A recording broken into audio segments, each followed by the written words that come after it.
Gálatas, capítulo 4, versículos de 1 até o versículo número 7. Todos abriram? Irmãos, irmãs, diz o seguinte, palavra do Senhor: digo, pois, que durante o tempo em que o herdeiro é menor, em nada difere de escravo, posto que ele é senhor de tudo, mas está sob tutores e curadores, até ao tempo predeterminado pelo Pai.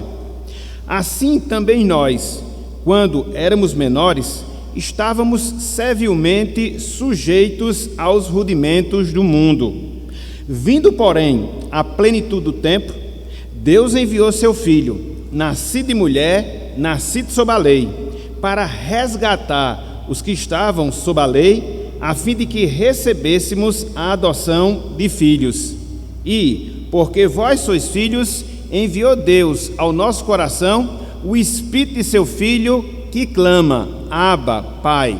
De sorte que já não és escravo, porém filho, e, sendo filho, também herdeiro por Deus. Até aqui, até o versículo 7, que o Senhor nos abençoe e que Ele aplique a sua santa palavra em nossos corações. Amém. Meus irmãos, minhas irmãs, nós estamos vivenciando aquilo que nós chamamos de período do advento. Nós estamos vivenciando aquilo que nós falamos, o período do advento. E o que é isso? Esse período do advento são aqueles dias, são aquelas semanas que antecedem a comemoração do nascimento de Cristo, a comemoração do nascimento do nosso Salvador. Apesar de Cristo não ter nascido exatamente no dia 25 de dezembro, convencionou-se assim fazê-lo, seja por critérios comerciais, seja por qualquer outra razão. Então, no entanto, no mérito dessa discussão, o que convém para nós, enquanto cristãos, é aproveitarmos esse período, é aproveitarmos esse momento e assim podermos trazer às nossas mentes, trazer aos nossos corações verdades, princípios diretamente relacionados ao nascimento de Cristo e às suas implicações práticas em relação às nossas vidas. Então, o que a gente deve considerar, o que a gente deve atentar é justamente isso: o que em si representa a vinda do nosso Salvador, o que em si significa a encarnação do Verbo e os desdobramentos práticos que o nascimento de Cristo, que a encarnação do Verbo geram em relação à nossa vida. Sabe por quê, meus irmãos? Sabe por quê, minhas irmãs? Porque o nascimento de Cristo, o nascimento do nosso Redentor, ele não foi um acontecimento solto, ele não foi um acontecimento aleatório. Isso já é um princípio, isso já é uma verdade que a gente deve trazer à nossa mente diante desse momento que nós estamos vivenciando.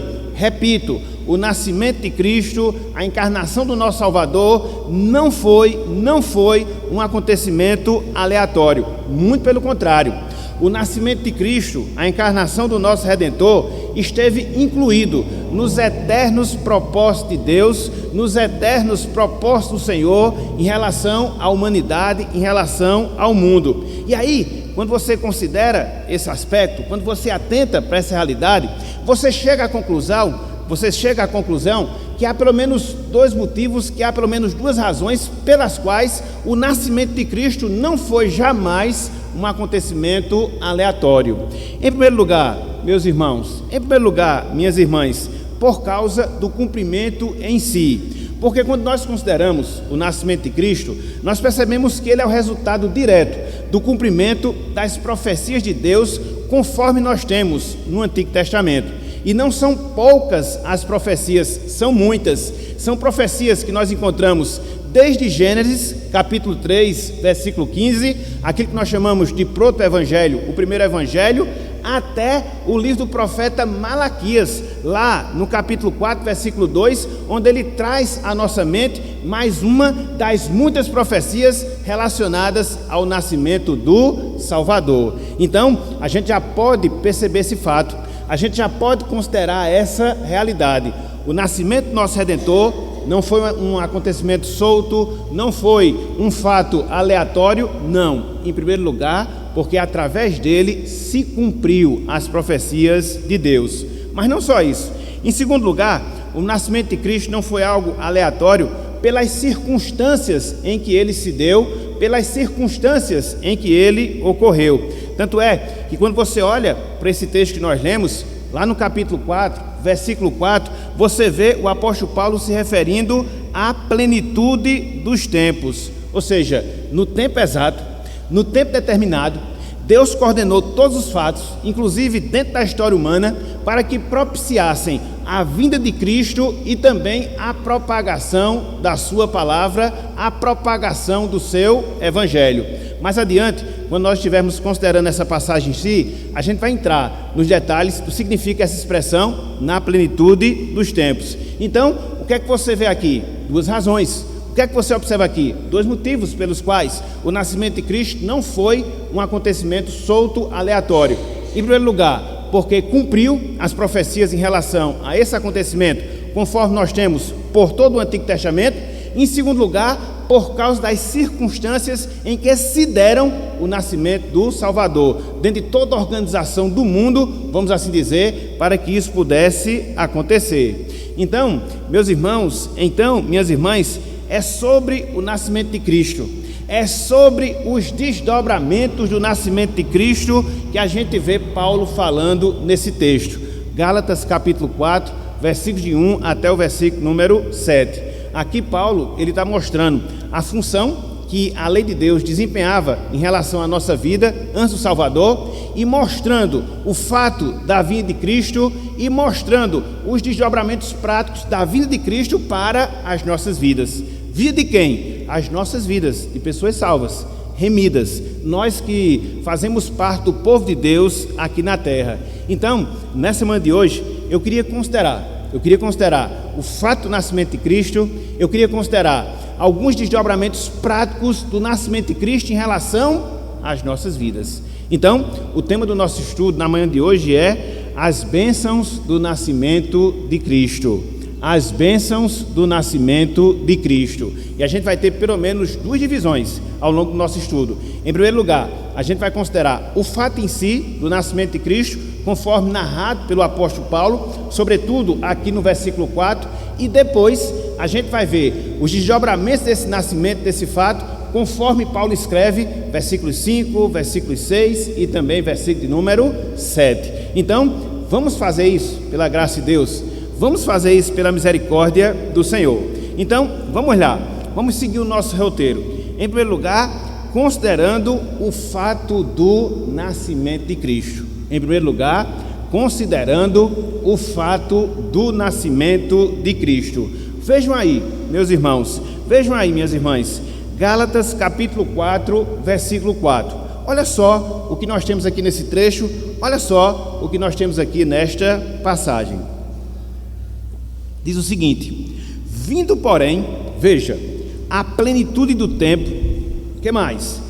Deus enviou seu Filho, nascido de mulher, nascido sob a lei.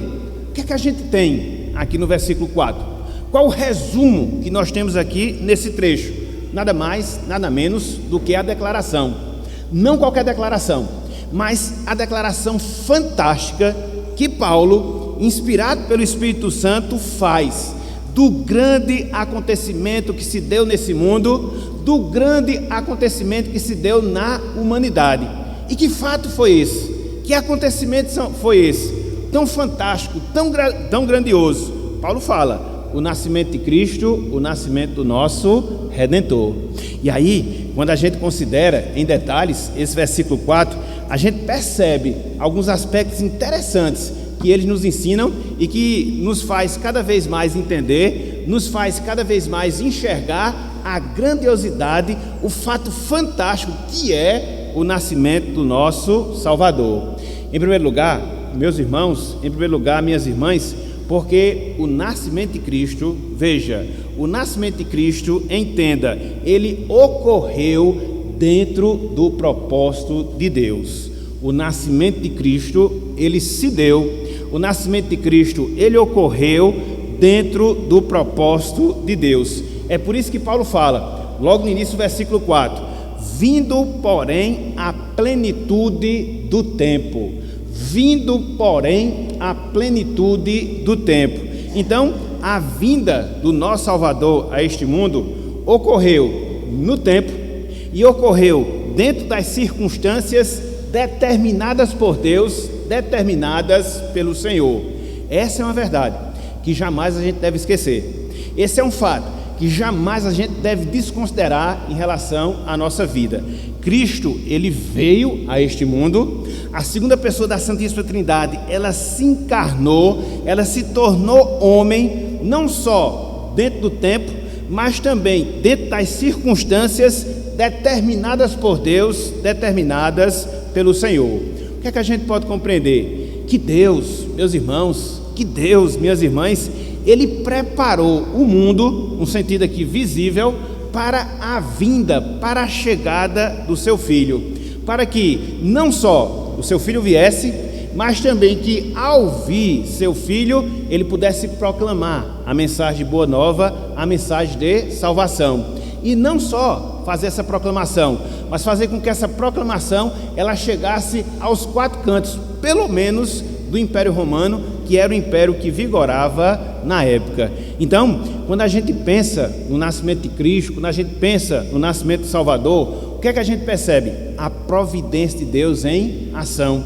A providência de Deus agindo, coordenando fatos históricos, coordenando fatos, vida das pessoas, para que Cristo viesse, e não só viesse, mas ao pregar a sua mensagem, ela alcançasse um grande número de pessoas.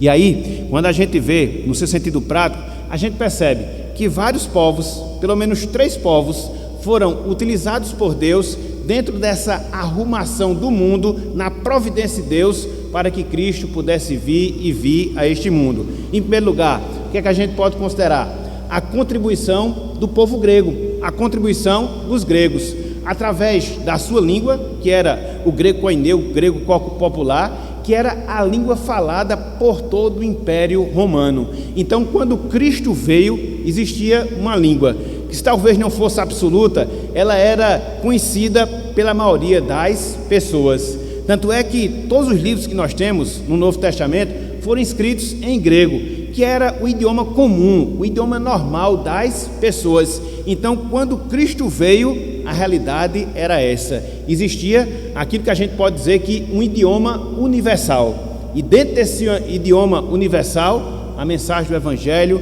sobretudo as cartas, elas foram escritas para que assim a mensagem do Salvador pudesse se espalhar por todo o Império Romano. Então, foi a contribuição dos gregos. Mas não só isso, há também a contribuição dos romanos, do povo de Roma. Por quê? Porque quando Cristo veio, irmãos e irmãs, vigorava, ou pelo menos predominava naquela época, o Império de Roma, o Império Romano. E durante o Império Romano, várias estradas elas foram construídas por todo o Império, que cortava de norte a sul, de leste a oeste, o Império Romano. Então, essas estradas, elas viabilizaram que o Evangelho pudesse ser propagado nos 4 cantos do Império Romano. Então, as estradas foi sim um instrumento usado por Deus dentro da contribuição dos romanos para que assim a sua mensagem pudesse ser proclamada. Mas não só isso, além das estradas, havia algo também muito interessante que contribuiu na propagação do Evangelho e na vinda de Jesus Cristo, que é aquilo que nós chamamos de Pax Romana, ou paz romana, porque quando Cristo veio a esse mundo, existia uma certa paz, uma certa normalidade, porque o Império Romano havia vencido todos os seus inimigos, então não havia guerra, não havia conflitos, e isso ajudou também na propagação do Evangelho. Então veja, você tem a contribuição dos gregos, através da língua, veja, você tem a contribuição dos romanos, seja pela construção de estradas, seja pela paz que o Império Romano instituiu, mas não só isso. Nós temos também a contribuição do povo judeu, do povo da aliança do Antigo Testamento. Por quê? O povo da aliança conservou as profecias do Antigo Testamento referente ao Messias. E ao haver preservado essas profecias, isso viabilizou a esperança que as pessoas tinham. Viria o Redentor, viria o Redentor, viria o Redentor, como de fato veio. Então, meus irmãos, o nascimento de Cristo, dentro dessa primeira característica, a gente observa isso. Ele se deu, ele ocorreu dentro do propósito de Deus, na plenitude do tempo. Quando Deus organiza toda a história da humanidade, agindo através dos gregos, agindo através dos romanos, agindo através dos judeus, para que assim Cristo viesse e propagasse toda a sua mensagem, toda a sua palavra. Então, daí o fato da gente mencionar o acontecimento fantástico que foi o nascimento do Salvador. Em primeiro lugar, porque ocorreu dentro do propósito de Deus. Mas não só isso. O nascimento do nosso Salvador ocorreu sob intervenção de Deus.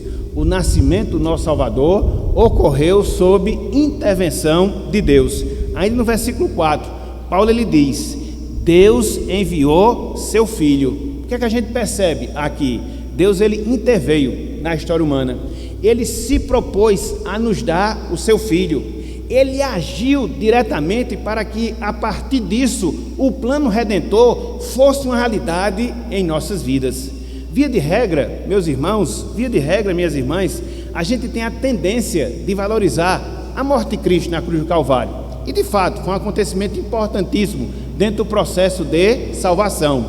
Contudo, não haveria morte do Salvador sem que antes não houvesse o nascimento. E não haveria o nascimento do Salvador sem que Deus se dispusesse a dar o seu Filho para que assim ele pudesse cumprir o seu plano redentor. É o que diz o texto de João, capítulo 3, versículo 16. Deus amou o mundo de tal maneira que deu o seu Filho unigênito. Então, a vinda de Cristo simboliza isso. Ela marca a intervenção de Deus, o Deus que age na história, o Deus que age nas nossas vidas, o Deus que dá prosseguimento ao seu plano redentor, do qual hoje nós fazemos parte. Então é a segunda característica desse fato fantástico que foi o nascimento de Cristo. Mas não só isso. Em terceiro lugar, o nascimento de Cristo, irmãos e irmãs, ele manifestou o milagre de Deus. O nascimento de Cristo, ele manifestou o milagre de Deus. Veja o que a sequência do texto nos diz. Deus enviou seu Filho, Paulo prossegue, nascido de mulher. Nascido de mulher. Então Deus teria infinitas formas. Deus teria infinitas maneiras de enviar o seu Filho aqui a este mundo. Mas como foi que ele fez? Como foi que ele agiu?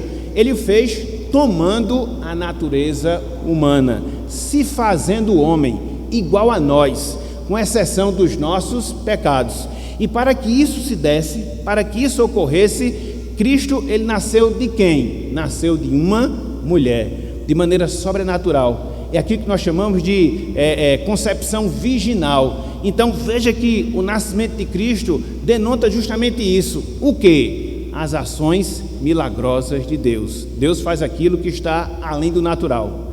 Deus ele age sobrenaturalmente para cumprir o seu propósito, para cumprir a sua palavra.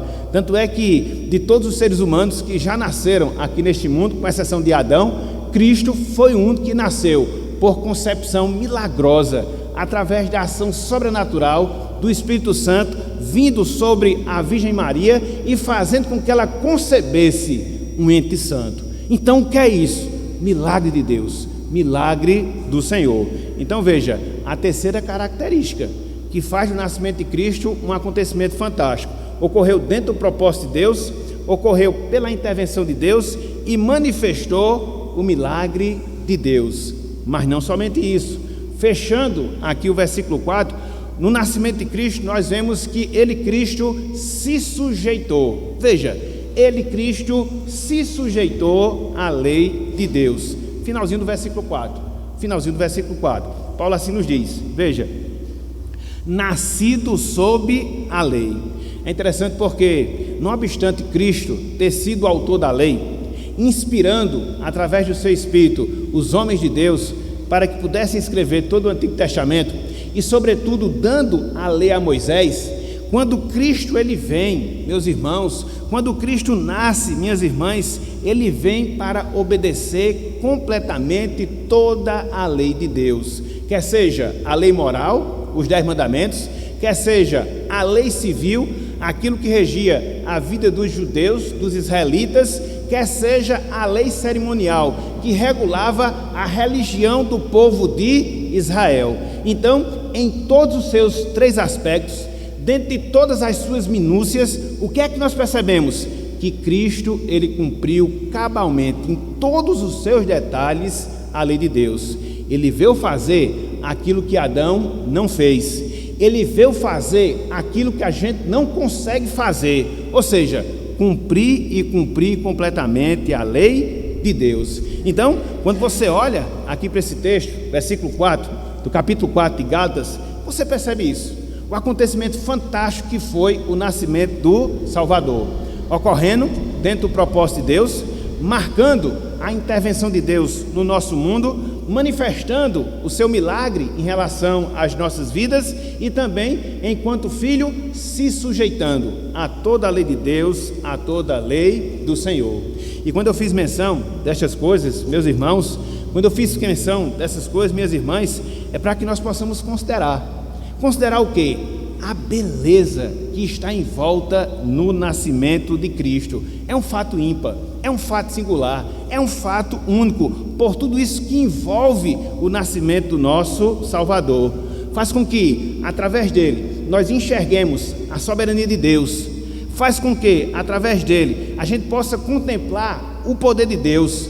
Faz com que, através dele, nós possamos entender um pouco da justiça de Deus em nossas vidas. Então, muito mais do que uma mera comemoração, muito mais do que uma mera festividade, o que a gente vê em volta do nascimento de Cristo são fatos doutrinários, fatos teológicos que estão diretamente envolvidos na nossa salvação. E que muitas vezes a gente não se apercebe, e que muitas vezes a gente não considera, e que muitas vezes a gente não pensa, porque se pensasse, a gente ficaria deslumbrado diante de fatos maravilhosos, fantásticos, que envolvem todo o processo do nascimento do nosso Salvador. E aqui fica uma lição, e aqui fica uma aplicação para nós. Que lição? Que aplicação? Que a gente deve ter um olhar mais bíblico, meus irmãos, para o nascimento de Cristo, tendo na nossa mente tudo isso que está em volta no nascimento do nosso Salvador. O fato de Deus ser soberano, o fato de Deus ser poderoso, o fato de Deus ser justo, para que assim nós possamos verdadeiramente, para que assim nós possamos genuinamente nos alegrar nesse grande fato que marcou a história da humanidade, a encarnação do Verbo, o nascimento do nosso Salvador. Então, em primeiro lugar, eu queria destacar isso, eu queria destacar o fato em si do nascimento de Cristo dentro das suas características. Mas agora, meus irmãos, minhas irmãs, eu queria que nós seguíssemos no estudo da nossa lição, e assim nós pudéssemos ver o segundo ponto do nosso estudo na manhã de hoje. E qual é o segundo ponto? As bênçãos do nascimento de Cristo. Veja, no primeiro momento, a gente considerou o fato em si do nascimento, dentro das suas características, e agora, o que é que nós iremos ver? A bênção em si do nascimento do Salvador, conforme Paulo aqui coloca em Gálatas, sobretudo capítulo 4, versículos de 5 até o versículo de número 7. E aí, quando a gente considera esse trecho da palavra, a gente percebe que há pelo menos duas bênçãos, que há pelo menos dois benefícios que estão diretamente relacionados ao nascimento de Cristo. Em primeiro lugar, a bênção da libertação, e em segundo lugar, a bênção da adoção. Veja, essas duas bênçãos, repito, elas estão diretamente relacionadas ao nascimento de Cristo. Qual é a primeira bênção? A bênção da libertação. Qual é a segunda bênção? A bênção da adoção. Então vamos ver isso no seu sentido mais específico? Vamos ver isso no seu sentido mais detalhado? Em primeiro lugar, a bênção da libertação. Meus irmãos, minhas irmãs, quando Cristo veio, quando Cristo se encarnou, quando Cristo nasceu, quando Ele veio a este mundo, Ele nos proporcionou a libertação da nossa condenação. Lembre-se disso. É o primeiro presente, vamos assim dizer, que o nascimento de Cristo nos traz, ou seja, a libertação da nossa condenação. Olhem só, Gálatas capítulo 4, versículo 5. Gálatas capítulo 4, versículo 5, somente a parte inicial. somente a parte inicial do versículo 5. Ele diz, olhem só, para resgatar os que estavam sob a lei. Veja que nós temos aqui uma preposição de finalidade, para. No versículo 4, Paulo ele mostra o fato do nascimento de Cristo. No versículo 5, ele aponta pelo menos um propósito, uma finalidade do nascimento de Cristo. Que propósito é? Que finalidade é? Veja, nos libertar da condenação. Cristo ele veio para resgatar aqueles que estavam sob a lei, para redimir aqueles que estavam sob a lei. Irmãos, irmãs, quando a gente estuda a palavra, a gente percebe que Deus ele sempre determina a forma como nós iremos agradá-lo, a forma como nós iremos satisfazê-lo. No caso, agradar a Deus, no caso, satisfazer ao Senhor. E como é isso? Através da nossa obediência. Foi por isso que lá no Éden, Deus deu a ordem a Adão para que ele não comesse do fruto proibido. Foi por isso que lá no Monte Sinai, Deus ele deu a lei para que o povo pudesse seguir esta lei. Contudo, o que é que a gente sabe? E a nossa experiência comprova isso. A gente nunca consegue obedecer completamente. A gente nunca consegue obedecer perfeitamente a lei de Deus. Adão ele pecou, transgrediu. O povo de Israel também transgrediu ao longo da sua história. E uma vez que isso acontece, uma vez que isso se dá, qual é o resultado prático para as nossas vidas? Nós estamos sujeitos, nós estamos passivos de sermos condenados. Por quê? Transgredimos aquilo que Deus determinou. Então, era nessa situação que nós estávamos. Nós estávamos sujeitos à condenação, por causa dos nossos pecados, por causa das nossas transgressões. E aí, o que é que acontece? Dentro da ação divina, Deus envia seu Filho, o seu Filho se encarna, vive entre nós, cumprindo completamente a lei de Deus, acaba sendo crucificado como um transgressor. Para quê? Para que nós pudéssemos ser libertos. Para quê? Para que nós pudéssemos ser justificados. Para quê? Para que nós pudéssemos ser perdoados. E é justamente isto que o apóstolo Paulo nos ensina aqui na primeira parte do versículo 5.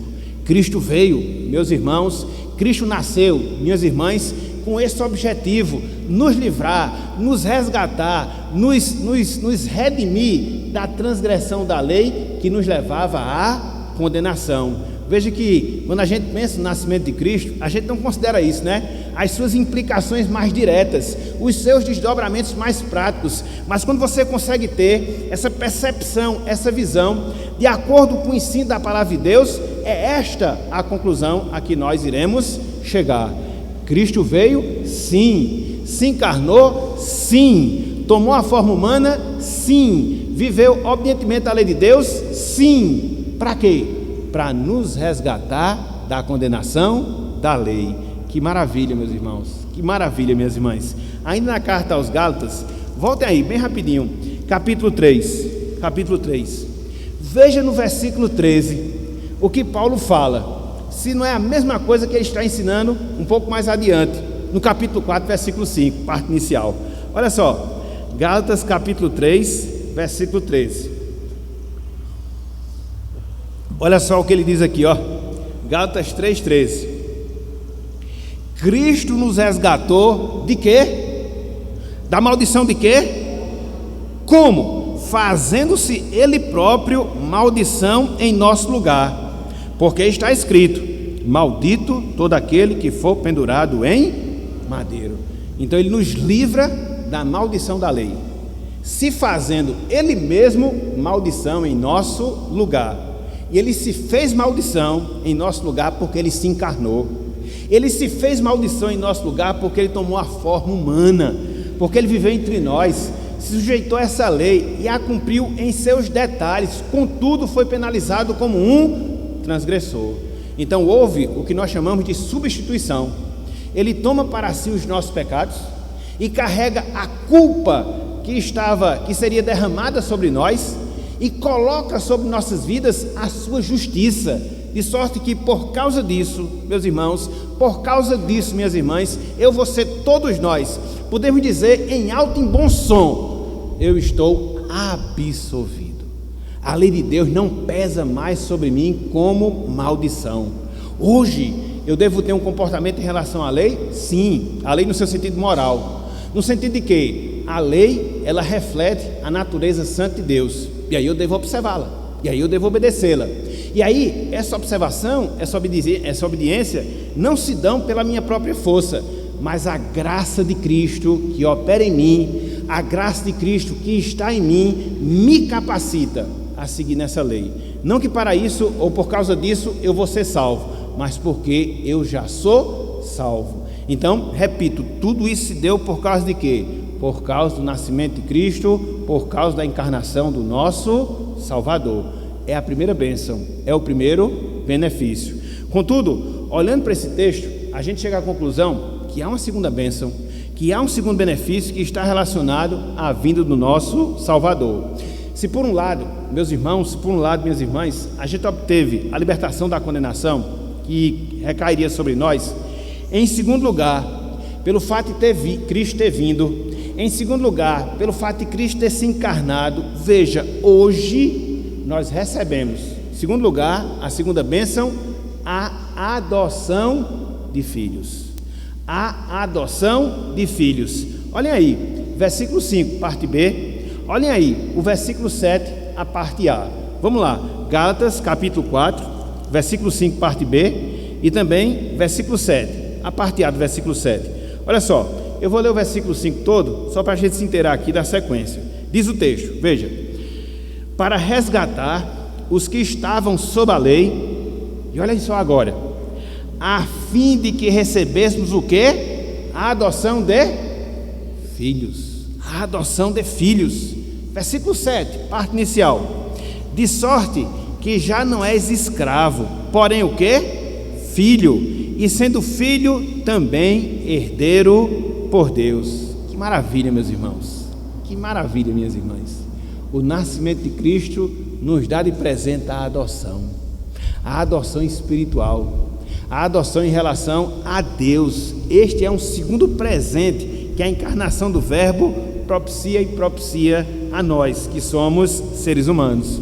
É interessante porque quando você considera a palavra de Deus, você compreende facilmente que o pecado de Adão, como consequência dos nossos pecados, nos colocou numa situação de inimizade em relação a Deus.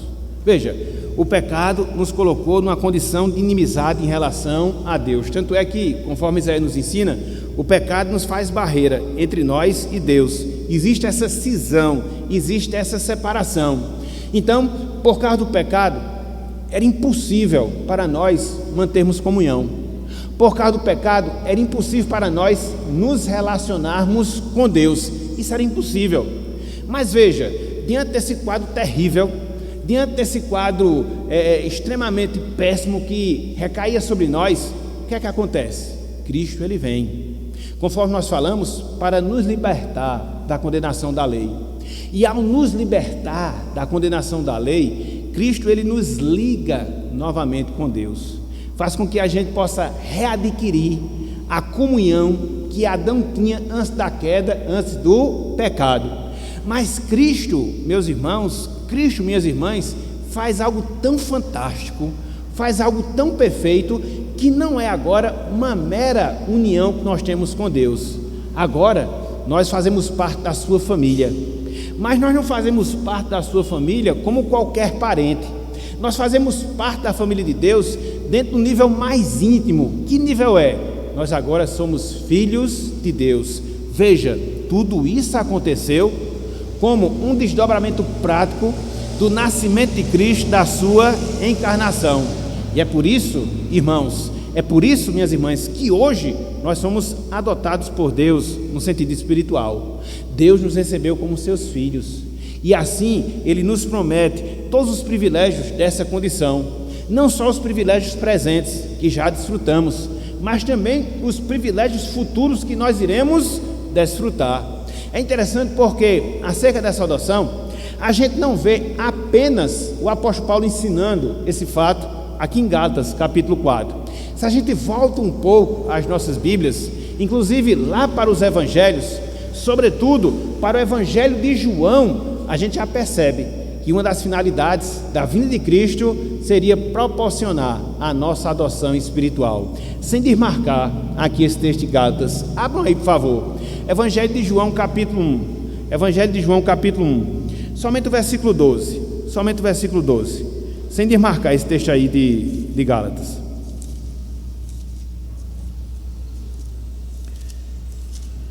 A adoção já estava estampada nas páginas dos evangelhos. 1:12. Olha só o que diz aqui, ó. Evangelho de João 1:12. Fazendo coro com o que Paulo fala lá em Gálatas 4:5b. Olha só o que ele diz, ó. Mas a todos os quantos o receberam, no caso Cristo, veja, deu-lhes o poder de quê? De serem feitos filhos de Deus, a saber, aos que creem no seu nome. Existe infelizmente um equívoco nas pessoas que pensam que todo mundo é filho e filha de Deus. É no sentido criacional, mas não é no sentido espiritual. No sentido espiritual, é somente através da fé, é somente através da crença no Filho de Deus, Jesus Cristo, aquele que se encarnou, para que a adoção de fato seja uma realidade em nossas vidas. Então, Cristo, ele se encarnou para isso, para que nós pudéssemos ser adotados, sermos recebidos por Deus na condição de seus filhos, e como filhos desfrutarmos de todos os seus privilégios. E quando nós consideramos, meus irmãos, quando nós consideramos, minhas irmãs, os privilégios que são reais na vida de quem é filho e filha de Deus, a gente percebe que existem privilégios que a gente já desfruta hoje, agora. A gente percebe que existem privilégios que nós iremos desfrutar no futuro. Então, o ser filho de Deus é algo tão fantástico, é algo tão maravilhoso, é algo tão extraordinário, que nos propicia bênçãos já agora e bênçãos para frente, bênçãos para o futuro. No texto de Gálatas, a gente vai ver um pouco acerca disso. Voltem mais uma vez, Gálatas capítulo 4, melhor dizendo.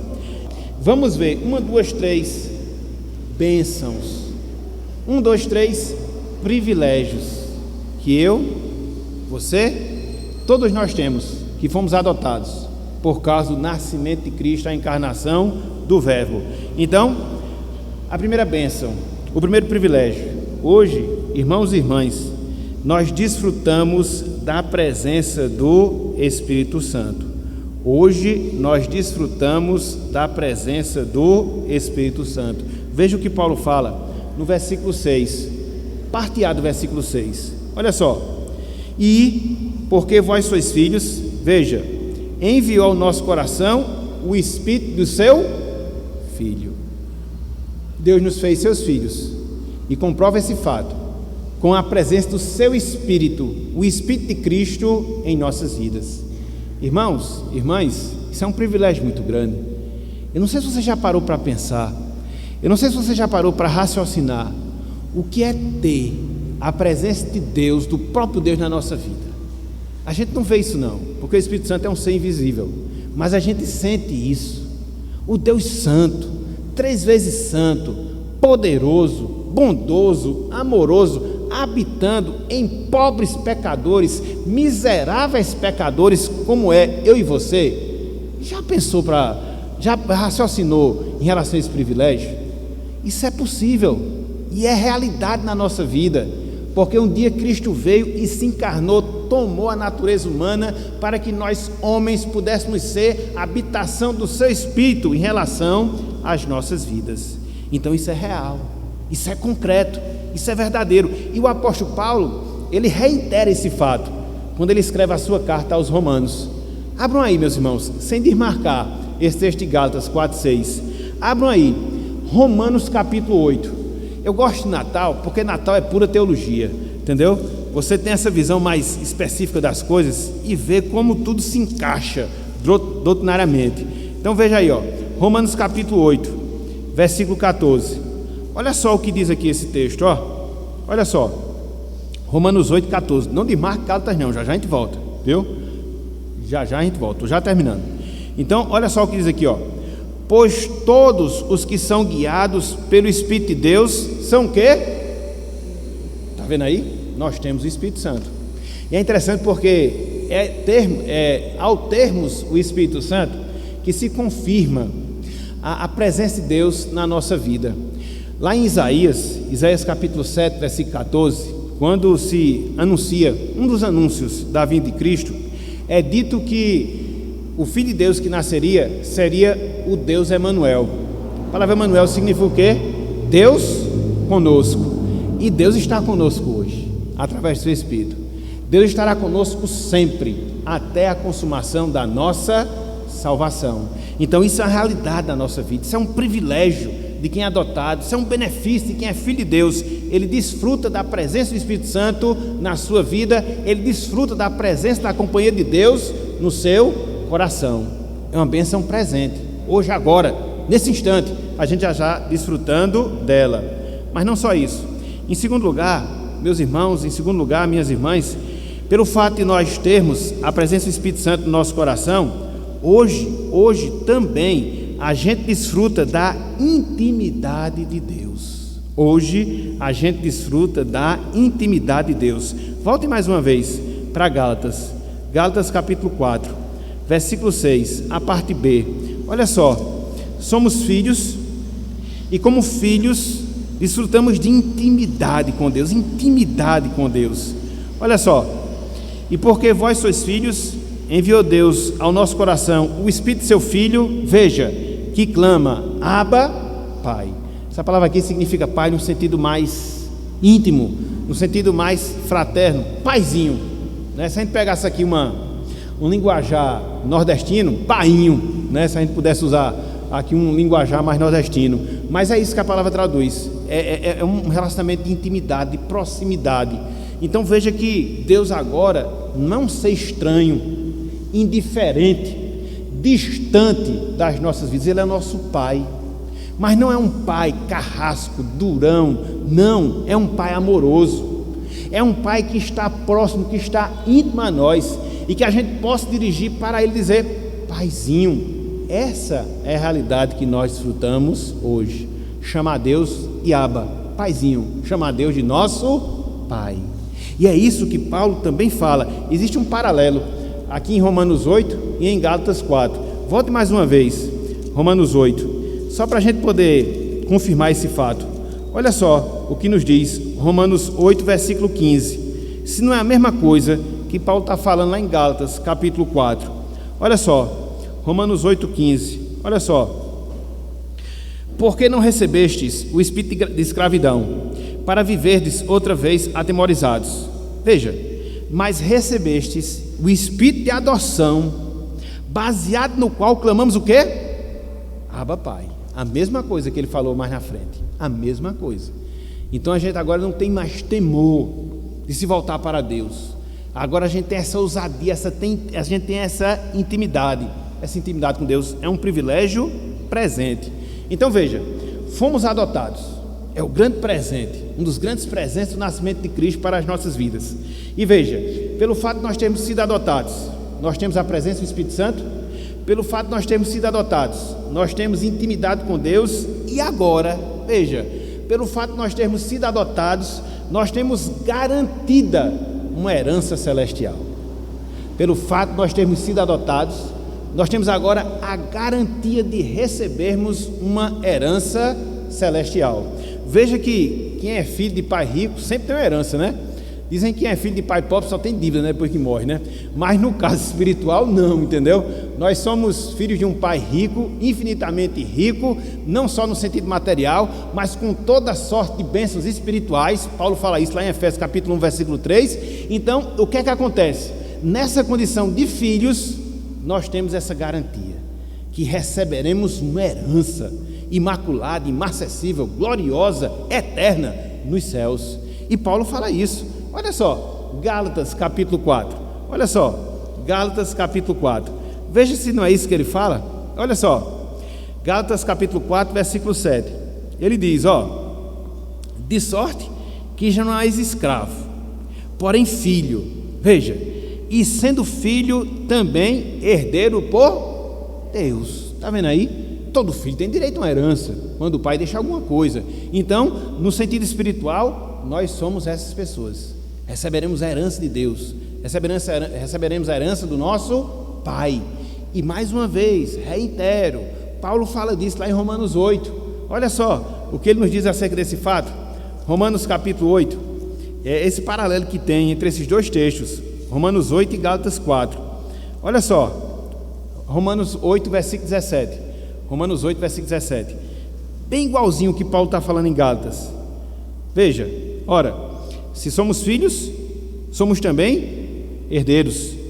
Herdeiros de Deus e co-herdeiros com Cristo. Se com Ele sofremos com Cristo, veja no final, também com Ele seremos o quê? Glorificados. É a nossa herança, meus irmãos. A nossa herança celestial, a nossa herança eterna, a nossa herança gloriosa. Então veja, é o terceiro benefício pelo fato de nós termos sido adotados por Cristo. Nós temos a presença de Deus, nós temos intimidade com Deus, hoje nós somos herdeiros de Deus. Existia uma frase de ônibus não, desses caminhões, eu nunca mais vi, eu acho que deixaram de fazer.